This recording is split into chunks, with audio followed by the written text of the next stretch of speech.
Now the question is, to what extent do we wait till United States gets its act together? It has not got its act together on Pakistan for the last 50 years, 60 years. It has not. Almost always when it's about to give up on Pakistan and just go after them, the Pakistanis pull some trick.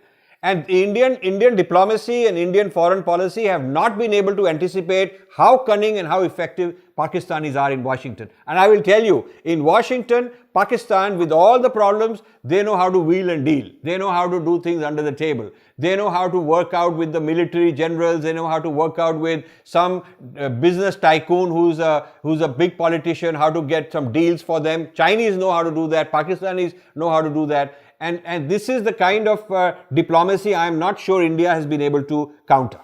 Indian diplomacy, Indian foreign policy, Indian national security, I am not convinced is able to counter all these different things that Pakistan and China are able to do now. I tend to agree with you to a very large extent. The simple point is there are strong lobbies within the Pentagon.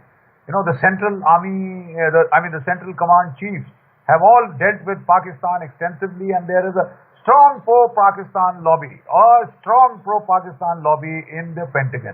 Now the problem and the good news for us, Rajiv, is the Pakistanis are too clever by half. If they had aligned themselves entirely to the Chinese camp and said, we have burnt our bridges with the United States, that would be fine, because then they would be proceeding and the Russians would also possibly join up with them, because the Americans are pushing them in that direction. Whereas I thought the initial glimmerings of strategy that came out during the campaign rhetoric with the Trump camp was trying to make overtures towards Russia to break the Russia-China alliance. Made a lot of tactical sense, a lot of strategic sense. But what we have seen is that the deep state in the United States pushing back against any opening towards Russia.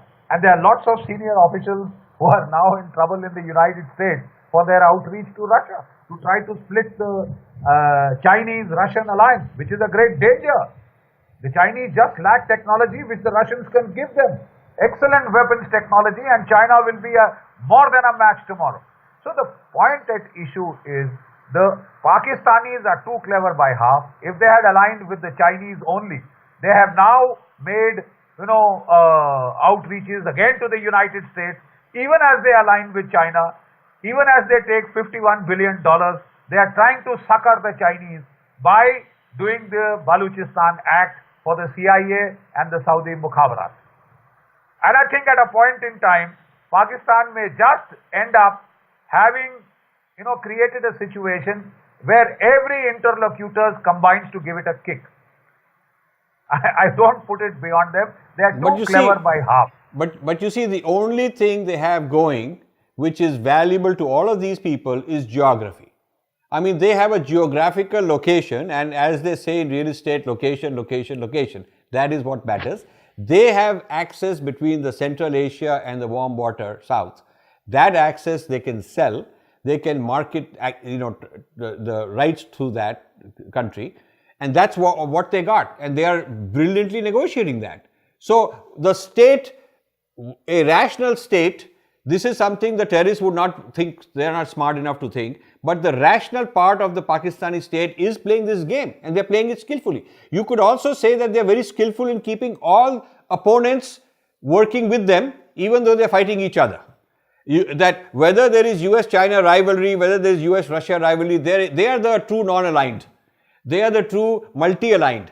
So we, in fact, India is left without true friends.